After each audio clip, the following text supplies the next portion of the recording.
Hey y'all, Carmen Fianaro Gaming here. I am going to show you a clip on how to actually take on the boss Omoroth in the Sunken Sea biome, the newest biome that just got released for Core Keeper. I feel like this boss, it's a lot about preparing the actual area that you're going to be fighting in.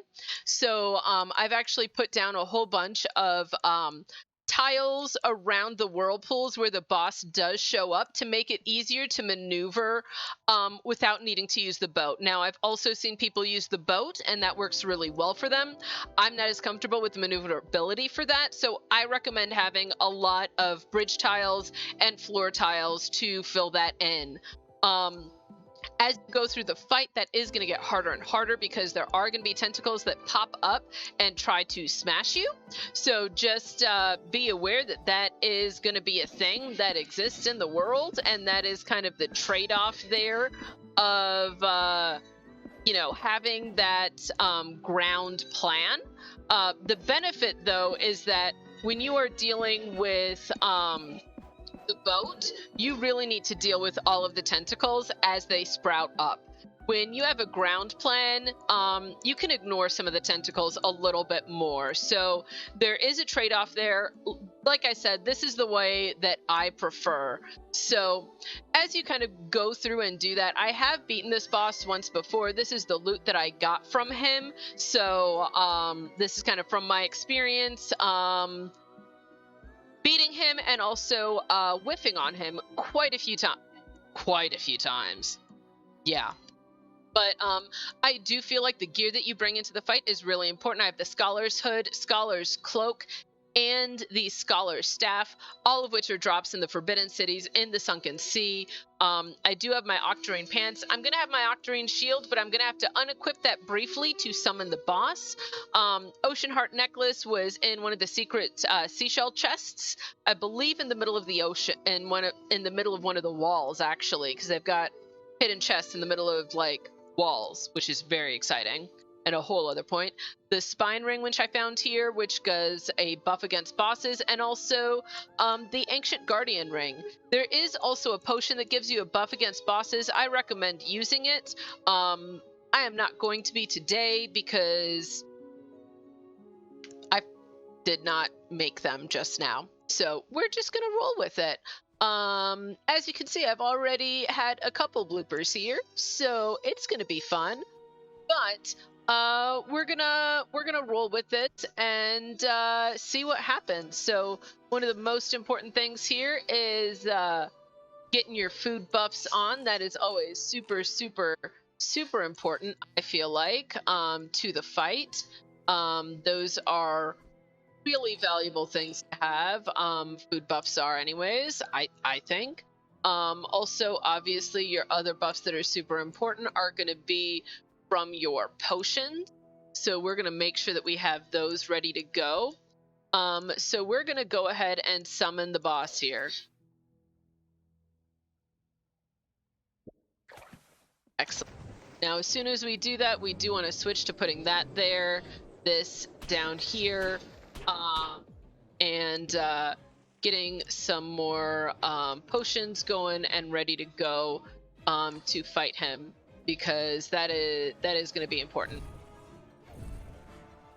Making sure that you have all your items ready to go is very important here.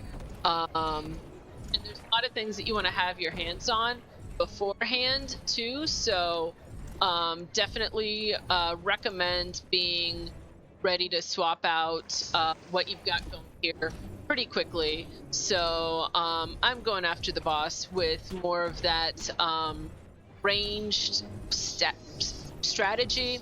I like the ranged strategy because those tornadoes, when they hit you, can hit pretty hard, I think. But yeah, that's something to just kind of be aware of. The one thing that I will say that I realized in between rounds is that actually, if you get round tiles here, you just lose them. But if you use bridge tiles, they're actually going to pop back up for you so that you have an opportunity to get them back.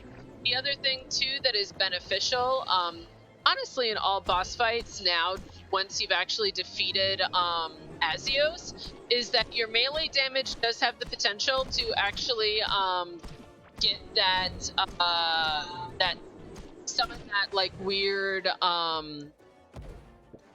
you know thing. So there are some benefits to using more of a in like up close and personal strategy with that really close DPS. It just also does come with a trait. Oh, Yahtzee, why did I do that? That was a terrible choice.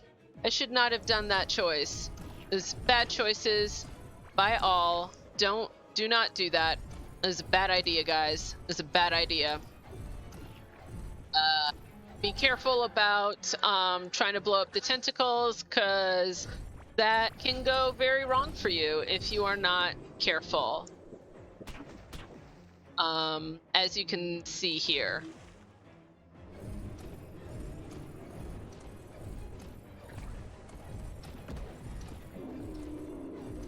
The tentacles do concentrate on the area that you are closest to, so just kind of be aware of that effect there. That is where they're going to pop up. So you can potentially kind of control where those tentacles are popping up if you control where you're located at.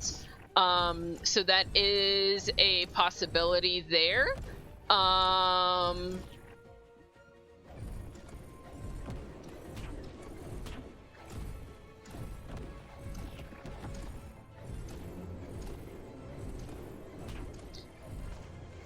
As you can see, the tornadoes do become much more concentrated the farther you get into the boss fight. So be kind of aware of that. Same with, you're going to lose a lot more of that playing space as you kind of get more tentacles that are interrupting your paths here. So just be aware of that.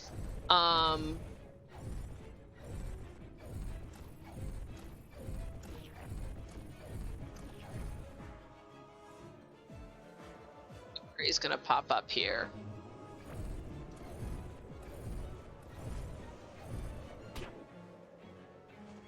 Like I said, those tornadoes are gonna be coming, like everything pretty much is actually much more concentrated near where you are at.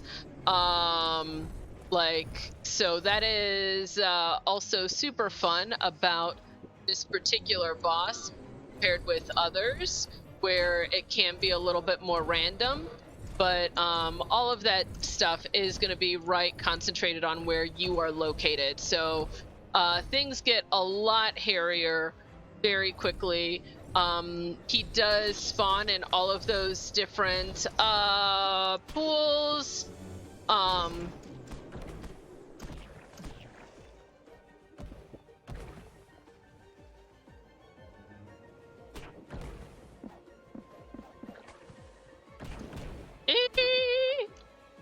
Oh my gosh. Oh my gosh. I regret my choices in life.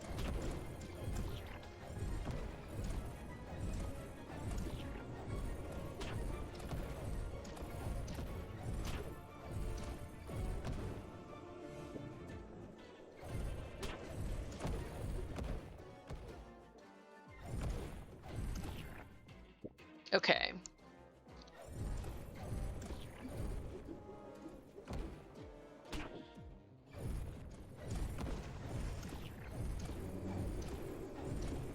So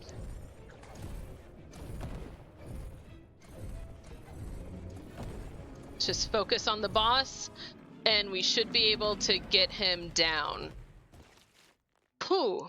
So, yeah, super fun, a lot of maneuvering. Like I said, I recommend filling in that ground area as much as possible, having those stone bridges around as things kind of keep getting a little bit hairier. And that is kind of how I think is one of the best approaches to beating Omoroth. It does It is certainly exciting going after him like this, but I think kind of that ranged is very, very helpful. That being said, like being able to have like those really robust ground areas allows you to also potentially do a little bit more melee damage. You may just want to have some slightly beefier armor instead of getting the bonus to the boss damage, so that you can take a hit a little bit more. And you may want to focus on some foods that actually do provide a little bit more dodge capacity, because that can be really important if you want to do a melee game. The benefit of that is you will be able to actually like potentially summon that like laser ray that you get from defeating Azio, so that can be really helpful. I believe that can also be a benefit to the strategy of just using your boat to maneuver around. Like I said, I found this strategy to be a lot more useful than that. So would love to see if you try both strategies, the boat and just filling in the ground, what works best for you. Because always interested to see what's working for other people. Looks like with the drop we did get Omoroth's helm, which is great because we do already have the chest plate from previously beating him. And then oh, actually this necklace this necklace looks very nice. This might be my primary necklace in the future, because I do like mining damage buffs and movement speed buffs. Yeah, that is kind of my strategy for defeating Omoroth. I will be posting later with my strategy to beat Morpha, the slime blob. I have already beaten him once, so I do need to use some of those slime summoning idols in order to bring him back. But that will be forthcoming in probably the next couple of weeks. Hope you all have a great rest of your day, and take care.